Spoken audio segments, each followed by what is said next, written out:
নমস্কার বন্ধুরা, আমাদের চ্যানেল ওয়েদার বাংলাতে আপনাদেরকে অনেক অনেক স্বাগত। সাগরে তৈরি হচ্ছে প্রবল ঘূর্ণাবাত এবং যার ফলে সৃষ্টি হতে পারে প্রবল ঘূর্ণিঝড় রুমাল।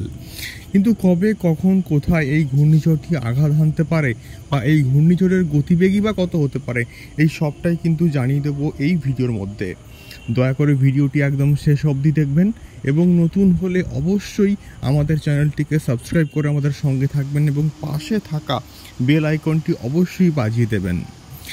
আন্দামান সাগরের দিকে তৈরি হচ্ছে একটি ঘূর্ণাবাত এবং আস্তে আস্তে মেঘের জমায়েত হচ্ছে এবং তার ফলেই একটি অতি গভীর ঘূর্ণাবাত এবং অতি গভীর নিম্নচাপ কিন্তু সৃষ্টি হতে পারে, যা পরবর্তীকালে ঘূর্ণাবাত থেকে অতি গভীর নিম্নচাপ থেকে ঘূর্ণিঝড়ের আকার কিন্তু নিতে পারে। প্রত্যেক বছর এই সময়টাতে অর্থাৎ মে মাসে কিন্তু একটি করে ঘূর্ণাবাত সৃষ্টি হয় এবং যেটি পরবর্তীকালে আমফানের মতন একটি ঘূর্ণিঝড়ে রূপান্তরিত হয়। এবং এবারেও কিন্তু এটার রেহাই যাচ্ছে না, এবারে কিন্তু তৈরি হচ্ছে একটি ঘূর্ণাবাত এবং এই ঘূর্ণাবাত থেকে ঘূর্ণিঝড় রুমালের সৃষ্টি হওয়ার কিন্তু অনেকটা সম্ভাবনা তৈরি হয়েছে, এমনটাই কিন্তু আমরা ওয়েদার ফোরকাস্টে দেখতে পাচ্ছি।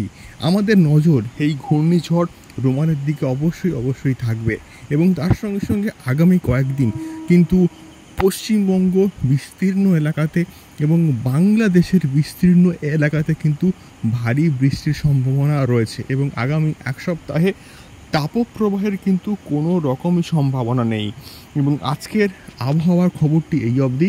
দেখা হচ্ছে পরবর্তী ভিডিওতে, আপনারা সঙ্গে থাকুন এবং আপনারা এই ভিডিওটি নতুন দেখলে অবশ্যই আমাদের সঙ্গে থাকবেন, সাবস্ক্রাইব করবেন এবং ভিডিওগুলিকে অবশ্যই শেয়ার করবেন যাতে করে আবহাওয়া সংক্রান্ত খবরগুলি সবাই পায়।